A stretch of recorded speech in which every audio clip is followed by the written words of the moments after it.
Autobiography of a Yogi, Chapter 28, Kashi, Reborn and Rediscovered.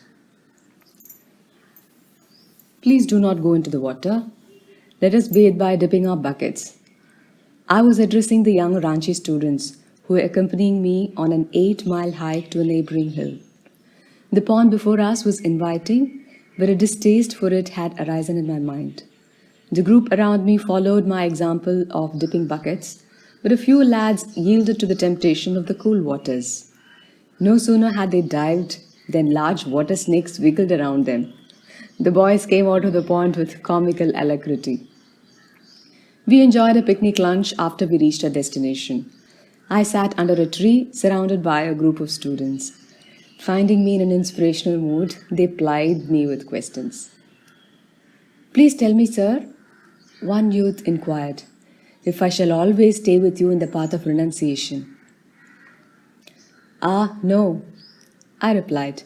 "You will be forcibly taken away to your home, and later you will marry." Incredulous, he made a vehement protest. "Only if I am dead can I be carried home."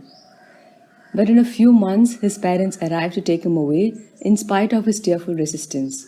Some years later, he did marry. After answering many questions, I was addressed by a lad named Kashi. He was about 12 years old, a brilliant student and beloved by all. "Sir," he said, "what will be my fate?" "You shall soon be dead." The reply came from my lips with an irresistible force. This unexpected disclosure shocked and grieved me as well as everyone present. Silently rebuking myself as an enfant terrible, I refused to answer further questions. On our return to our school, Kashi came to my room.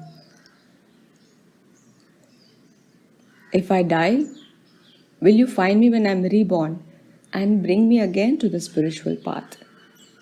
He sobbed. I felt constrained to refuse this difficult, occult responsibility, but for weeks afterward, Kashi pressed me doggedly.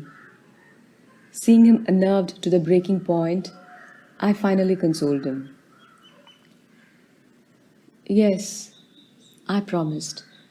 "If the Heavenly Father lends his aid, I will try to find you." During the summer vacation, I started on a short trip.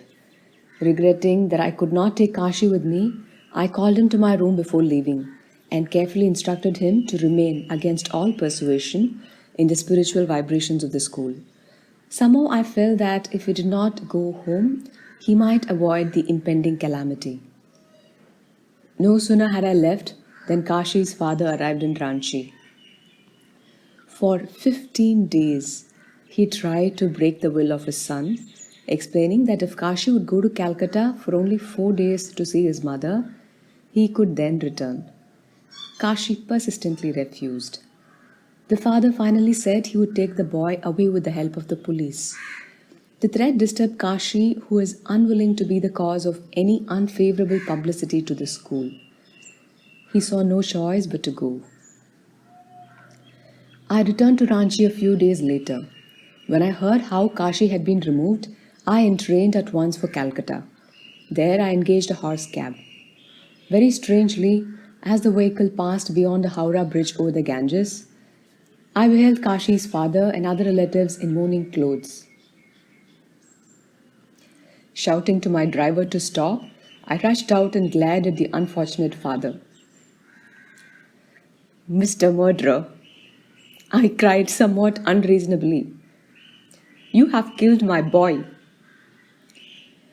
The father had already realized the wrong he had done in forcibly bringing Kashi to Calcutta.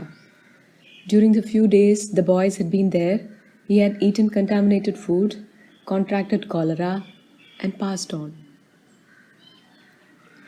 My love for Kashi and the pledge to find him after death, night and day haunted me. No matter where I went, his face loomed up before me. I began a memorable search for him, even as long ago I had searched for my lost mother.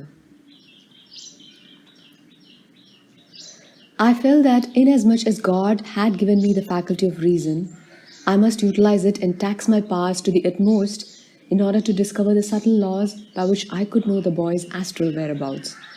He was a soul vibrating with unfulfilled desires. I realized a mass of light floating somewhere amidst millions of luminous souls in the astral regions.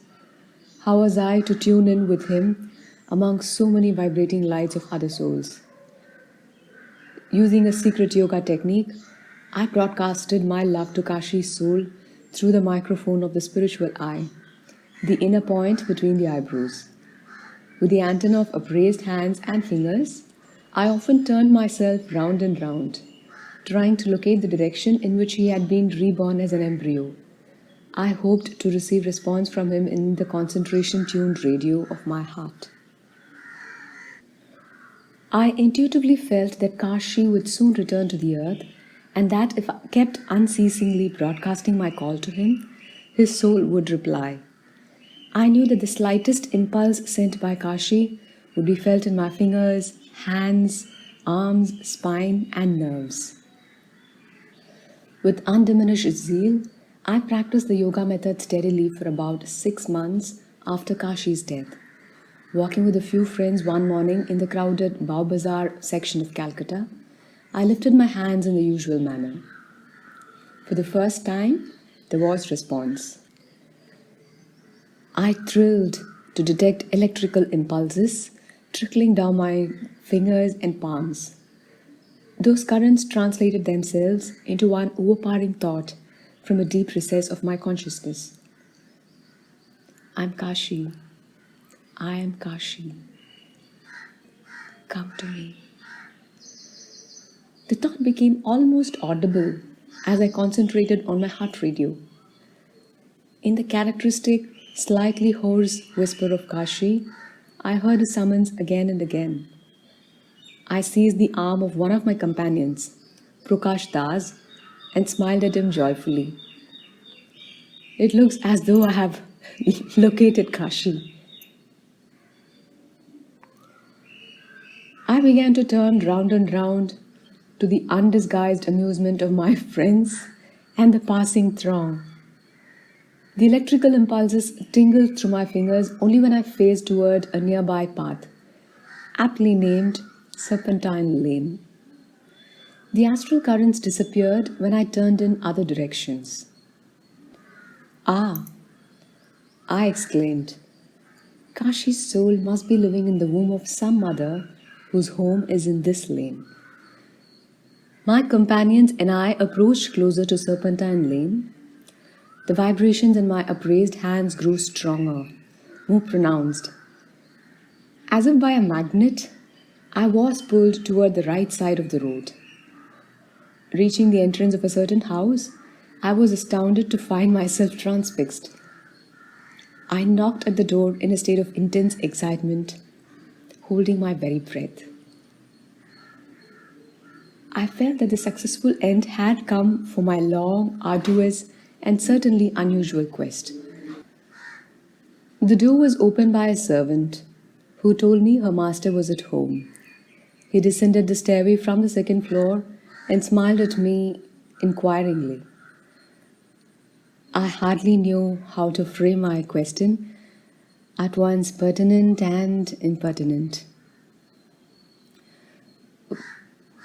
Please tell me, sir, if you and your wife have been expecting a child for about 6 months. Yes, it is so. Seeing that I was a Swami, a renunciate, attired in the traditional orange cloth, he added politely, Pray inform me how you know my affairs. When he heard about Kashi and the promise I had given, the astonished man believed my story. A male child of fair complexion will be born to you, I told him. He will have a broad face with a cowlick atop his forehead. His disposition will be notably spiritual. I felt certain that the coming child would bear these resemblances to Kashi. Later I visited the child, whose parents had given him his old name of Kashi.